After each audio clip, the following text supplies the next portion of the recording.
Magandang umaga mga ka-garden. Ibabahagi ko po sa inyo itong mustasa na pinitasan ko dati ng dahon. Ayun o.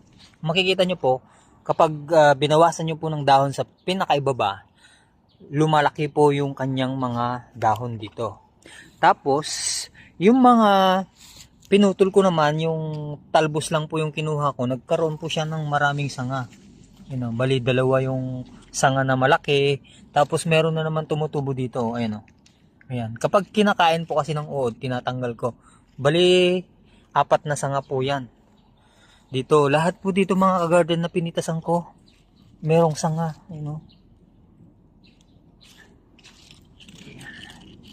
Puro sanga na po yan mga ka-garden. Sana po ay meron kayong konting natutunan sa video ito. Yan po yung update mga garden ha.